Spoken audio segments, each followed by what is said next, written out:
नमस्कार, मैं रिया और आप देख रहे हैं doctor Sahib. Doctor Sahib catch के इस वीडियो में हमारे साथ मौजूद है डॉक्टर दिवाकर तेजस्वी, जो कि बिहार की जाने माने फिजिशियंस में से एक है। तो डॉक्टर साहब, सबसे पहले तो आपका बहुत बहुत स्वागत है। बहुत धन्यवाद आपका।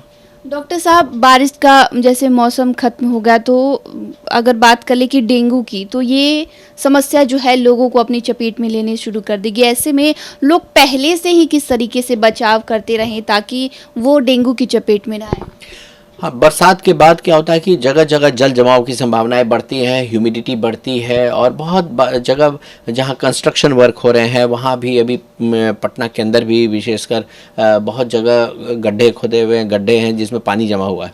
तो ऐसे में मच्छर का पनपना शुरू हो सकता है और जो डेंगू के मच्छर होते हैं एडिस एजिप्टाई, वो साफ़ पानी में पनपते हैं और उससे बचना बहुत ज़रूरी है। उसके बचने के लिए आप अपने घर के आसपास कहीं भी स्टैग्नेटेड वाटर है, पानी जमा है, उसके ऊपर में हल्का किरासन तेल का 1 बूंद 2 बूंद डाल दें, जिससे कि उसके ऊपर मच्छर के लार्वे प्यूपे नहीं पनप पाए।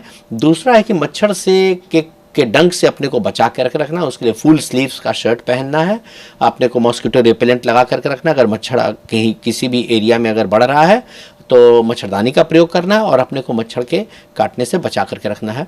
ये दोनों चीज़ करने से हम डेंगू के मच्छर को पनपने नहीं देंगे और डेंगू को बढ़ने नहीं देंगे।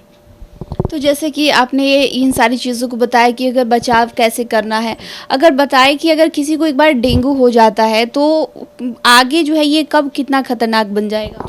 देखिए, डेंगू एक मच्छर जनित रोग है जो कि वायरल डिजीज़ है। मच्छर के काटने से वायरस शरीर में प्रवेश करता है और जब डेंगू के वायरस शरीर में प्रवेश करते हैं तो वो बहुत तेज फीवर करता है, आंखों के पीछे दर्द होती है और बॉडी में, पूरे बॉडी में दर्द होने लगती है। और आगे चल करके अगर ये कंट्रोल पे नहीं रहा तो शरीर पे लाल लाल चित्तियाँ भी निकल जाती हैं और उसके बाद भी अगर कंट्रोल पे नहीं है और डेंगू बढ़ता जा रहा है, कुछ परसेंट केस में, जैसे 100 में 90 केस तो कंट्रोल में आ जाते हैं, ठीक हो जाते हैं, लेकिन 10% केस सीवियर केस में आ जाते हैं। उसमें से 5% केस जो होता है डेंगू हेमरेजिक फीवर हो जाता है। डेंगू हेमरेजिक फीवर में क्या होता है कि प्लेटलेट की संख्या अत्यधिक कम हो जाती है और जब प्लेटलेट की संख्या अत्यधिक कम हो जाती है तो आंतरिक रक्तस्राव होने की संभावनाएं हो जाती हैं, इंटरनल ब्लीडिंग जिसे कहते हैं। तो नाकों से, मसूड़ों से, स्टूल में, लैट्रिन में काला स्टूल होना, ये सब डेंगू हेमरेजिक फीवर के लक्षण होते हैं। तो जिस भी व्यक्ति को यदि शरीर में चित्तियाँ निकल रही हैं या फिर उनका जब ब्लड टेस्ट हो रहा है तो उसमें देखा जा रहा है कि प्लेटलेट्स की अत्यधिक कमी होती जा रही है, तो उन्हें तुरंत चिकित्सक देखरेख में जाना चाहिए और 2 बातों पर ध्यान रखना चाहिए। सबसे पहला तो है कि फीवर को ज़्यादा चढ़ने नहीं देना है। अगर फीवर आता है तो सिंपल पैरासीटामोल का सेवन करना है डेंगू में, और कोई एस्पिरिन, डिस्पिरिन या निमोसलाइड इस तरह की कोई दवाइयाँ नहीं खानी है क्योंकि वो और ज़्यादा घाटा कर सकती हैं। और दूसरा क्या करना है कि अपने को रिहाइड्रेट करके रखना है, शरीर में लवण और पानी की कमी नहीं होने देनी है। तो अपना भोजन, सादा भोजन, सुपाच्य भोजन करते रहें, क्लिष्ट भोजन नहीं करना है और इसके साथ साथ पानी और लवण को मेंटेन करके रखना है। तो उसमें जो पानी में नमक है, चीनी है, उसका घोल होता है, वायरस का घोल होता है, इन सबों को लेते रहना है। डॉक्टर साहब, अगर बात करें कि अगर किसी को पहले से अगर कोई किसी तरह की दवाई चल रही है और डेंगू भी हो गया है, तो उस दरमियान दवाई लेते समय किसी तरह की सावधानी बरतनी है? ये बहुत अच्छा प्रश्न आपने किया है। अगर किसी को जो ब्लड थिनर चलती है, खून पतला करने वाली दवाई चलती है, उस पर बहुत सचेत रहना आवश्यक होता है क्योंकि जो डेंगू फीवर होता है वो उसमें प्लेटलेट की अत्यधिक कमी हो जाती है और जो ब्लड थिनर दवाइयाँ होती हैं वो भी रक्त को इतनी पतला कर देती हैं कि रक्त का स्राव, जो इंटरनल हेमरेज होता है, वो बहुत तेजी से होता है, वो जानलेवा साबित हो सकता है। तो डेंगू के रोगियों को जिनकी प्लेटलेट बहुत कम है, उन्हें ब्लड थिनर अपने चिकित्सीय देखरेख में करते हुए उसे मॉनिटर करने की आवश्यकता होती है। उससे हो सकता है कुछ दिन के लिए रोकने की भी आवश्यकता हो सकती है।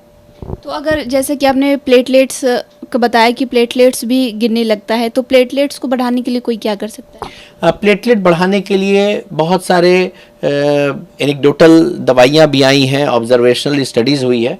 तो ये देखा गया कि अगर आप अपने फीवर को कंट्रोल पर रख रहे हैं और न्यूट्रिशनल सप्लीमेंट लेते रहते हैं, लवण पानी को अपना शरीर में कमी नहीं होने दे रहे हैं, उसके साथ साथ ये देखा गया है कि अगर आप पपीते के पत्ते का एक्सट्रैक्ट की कुछ गोलियां आती हैं वो ले रहे हैं और स्वस्थ खाना खा रहे हैं तो धीरे धीरे प्लेटलेट बॉडी के अंदर रिजेनरेट होकर के बढ़ता है।